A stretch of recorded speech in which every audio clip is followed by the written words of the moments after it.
Hello everyone, LauncesMechanist here, bringing you another World of Warships Legends video. Today, we are in the new Pan-Asian cruiser, the Rahmut, and we are in Land of Fire. Now, right off the bat, you'll notice that we are not the only Pan-Asian cruiser here. We've got another Rahmut. It's on the enemy team.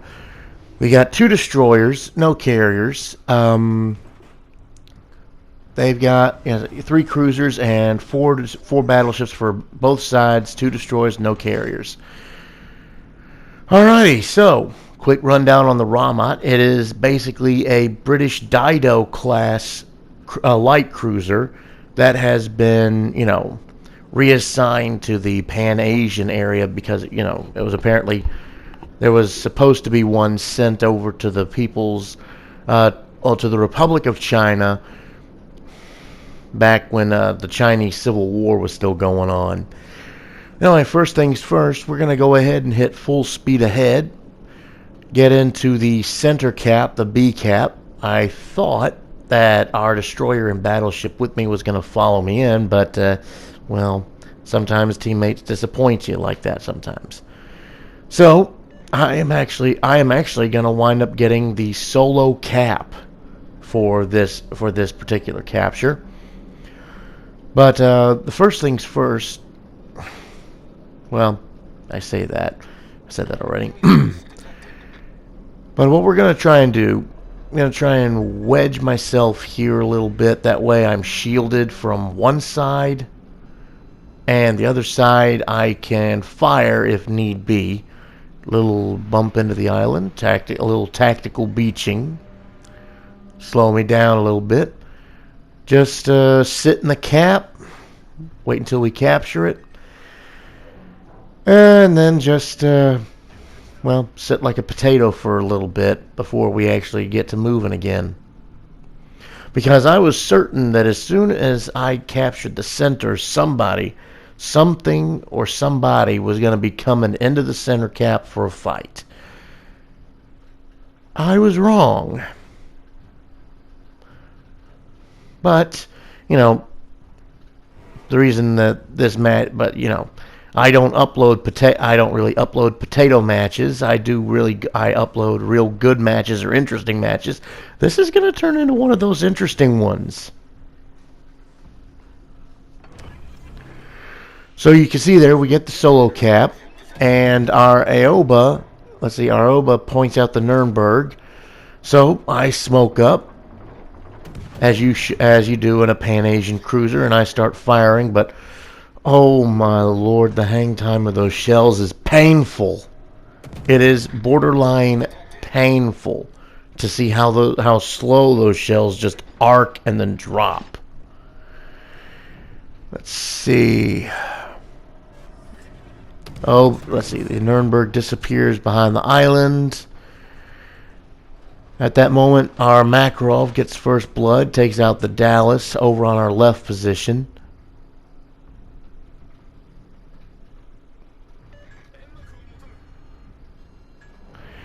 Our team on the right is actually managing to get the C point. They are taking the C point, which is good. The team on A is kind of struggling a little bit to get the A point. And I was actually not sure of this until later on, but yeah, both destroyers were actually in A at the moment, trying to, they were really harassing our ships. So at this point, we pull out right in front of a Mackinson, but thankfully his guns are turned to facing the battleship threat. So we're just going to let him have a couple of HE shells, try to light a fire under his ass. Also drop the torps on the starboard side in the water. You never know, we might get lucky. But we're not. He's going to be able to dodge them. But, I didn't know I could lob that island. The more you know. So apparently the Dido can lob an island, if possible. But someone smacks the Mackinson, so he's going to say nope, and he's going to de-ass the area with the quickness. So we're now out of the B cap. We've got ourselves turned around. We are now committed, and we are heading over to A. At that moment, we start winning the A cap, and I'm like, okay, maybe I can assist and spot over here since our destroyers are over in C.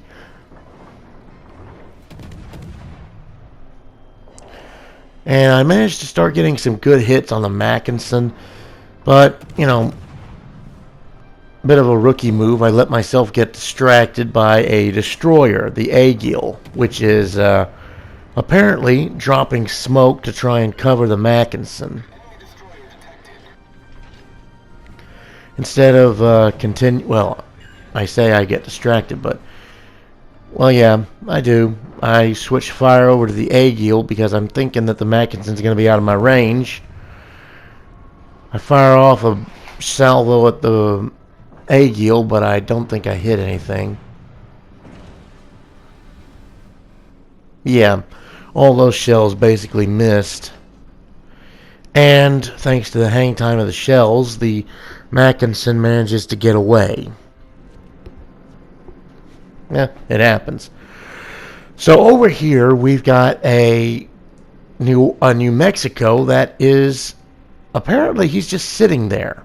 And at this point I'm thinking, is this guy AFK or is he just sitting there waiting? But I mean, he hasn't moved, he hasn't fired or anything. He's not firing at the battleships that are like right in front of him. So yeah, so it's quite possible he's AFK. But the problem is, there's another destroyer here, a German Z-39, I think, and it is making life hell for our battleships. So, and I was coming through here, I was expecting Aegil torps, but nope, I get a quick glimpse of the Z-39. Fire a shot at him, but of course, doesn't do shit. The Z-39's full attention is on our battleships. And right there, he gets a dev strike on our Mackinson, which is not ideal.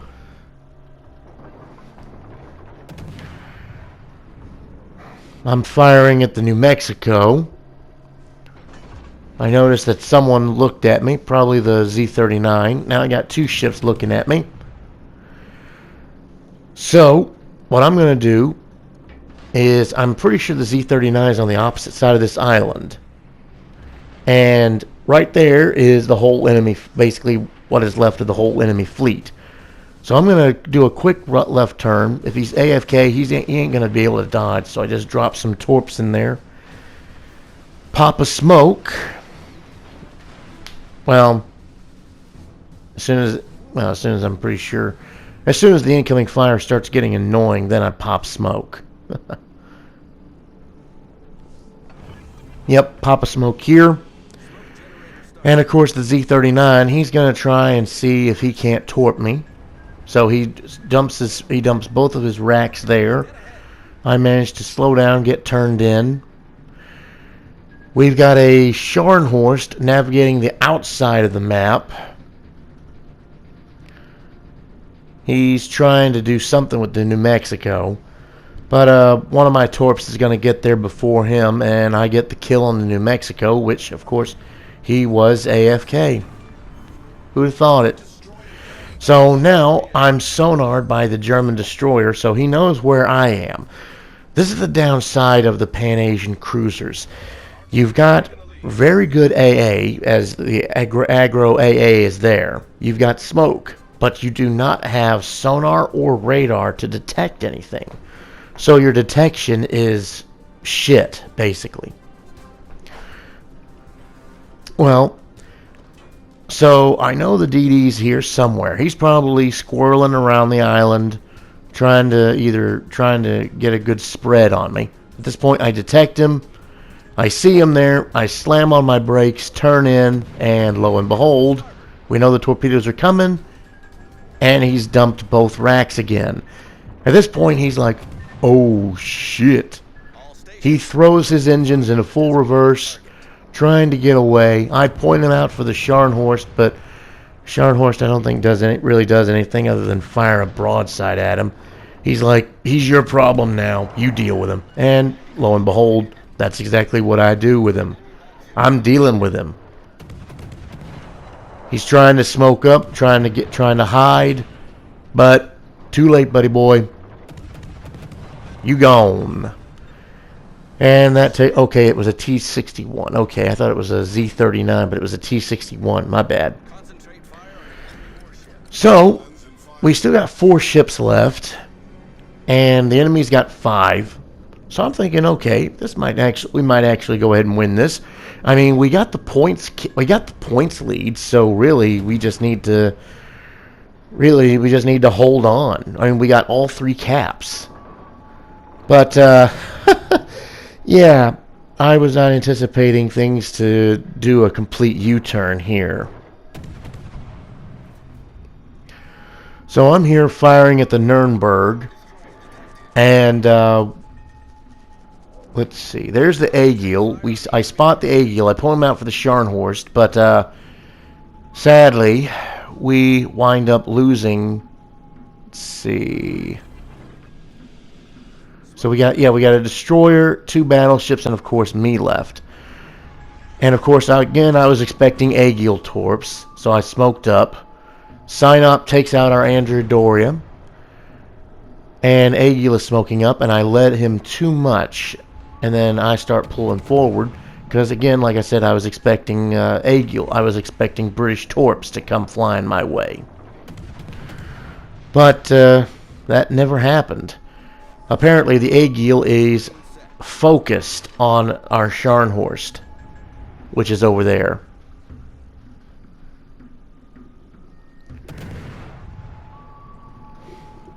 I'm just trying to take blind shots at this point, but of course, you know, I don't know where he is, so can't detect him. I start moving. At that point, I see our Fushun's is just hiding in smoke, and he gets dev struck by the Nuremberg. I'm like, shit.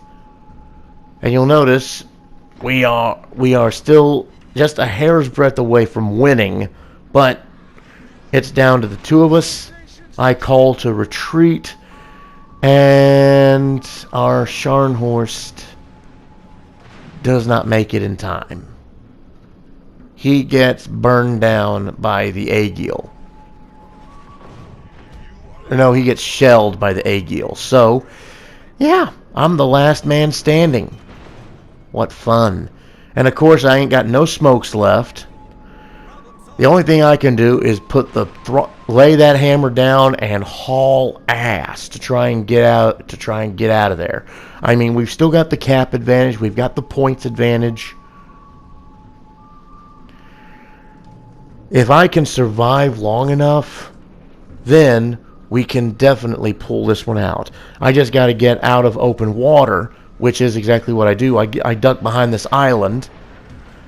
That means the only problem I got to worry about now is the Aegil, and the Aegil is right on my ass. He knocks out one of my turrets and causes a fire, so I'm burning. It's a single fire. I managed to return fire and incapacitate him. We're just starting to trade blows. Just starting to trade blows. They're starting to get the C cap, but in the end, we managed to make it. Aegil tries one last shot in desperation. I try one to get the Aegil, but still, game ends before both shots connect, and we win the game. We win the game on points, and look at that. And because we stood alone against 5 enemy ships and survived, we get the elusive solo warrior. So that was a very interesting match. 210,000 credits, 4,343 ship experience, 654 global, 5,791 commander experience, 27,770 damage, 73 shell hits, 1 torp hit, 3 incapacitation, 2 destroyed, 3 fire, 1 defend, 1 solo cap, and 3 detected, and of course the solo warrior. We managed to get some work on the daily trials and the campaign trials out of the way, as well as the 4 elements.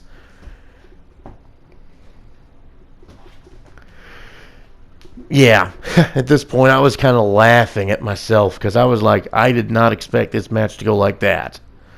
But then again, you never really do.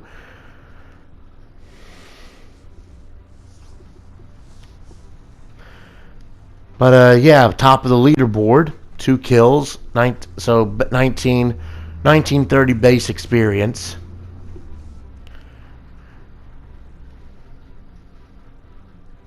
Sole survivor and solo warrior. Anyway, if you like what I'm doing, punch the like button, hit the subscribe button, and this is LauncesMechanist signing off. I will see you guys in the next video.